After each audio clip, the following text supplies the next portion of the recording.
अस्सलाम वालेकुम नाजरीन, वेलकम टू QBC वर्ल्ड। इस वीडियो में बात करेंगे टिक टॉकर सना यूसुफ के बारे में, जिसको इस्लामाबाद में उनके अपने ही घर में कत्ल कर दिया गया। पहले हम बात करेंगे कि सना यूसुफ दरअसल कौन थी। सना यूसुफ का ताल्लुक चित्राल से था और उसकी उम्र सिर्फ 17 साल थी। सना यूसुफ टिक टॉक पर तेजी से वायरल हो रही थी और पाकिस्तान के लोग उसे काफी पसंद कर रहे थे। सना यूसुफ के फॉलोअर्स की तादाद 7,50,000 से ज्यादा है। सना यूसुफ की आखिरी टिक टॉक वीडियो में देखा जा सकता है कि वो अपनी बर्थडे सेलिब्रेट कर रही है, यानी उसके बर्थडे वाले दिन ही उसे मार दिया गया। 17 साल की सना यूसुफ एक उभरती हुई स्टार थी, लेकिन उसे बेदर्दी से हलाक कर दिया गया। टिक टॉक के साथ सना यूसुफ ने अपनी पढ़ाई भी जारी रखी हुई थी और वो MBBS की स्टूडेंट थी, यानी वो फ्यूचर की डॉक्टर भी थी। अब बात करते हैं कि उसे किसने और क्यों कत्ल किया। वो मेहमान के तौर पर घर में दाखिल हुआ और फिर अचानक सना यूसुफ पर फायरिंग कर दी, जिसके बाद सना यूसुफ को हॉस्पिटल में ले जाया गया, लेकिन वो जांबार न हो सकी। आखिर उसके साथ ऐसा क्यों किया गया? कुछ रिपोर्ट्स के मुताबिक ये बात सामने आ रही है कि उसे गैरत के नाम पर कत्ल किया गया है, जो कि इंतहाई शर्मनाक बात है।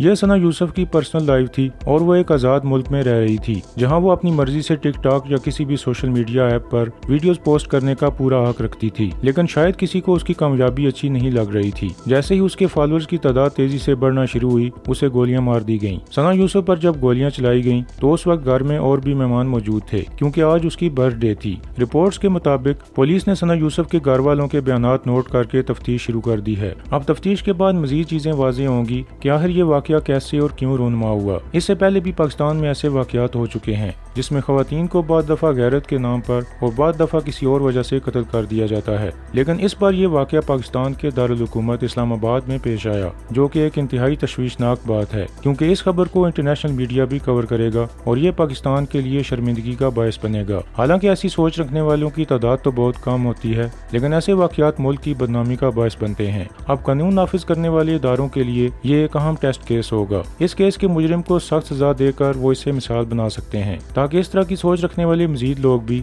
इससे इबरत हासिल कर सकें और आइंदा कोई ऐसा वाकया पेश न आए।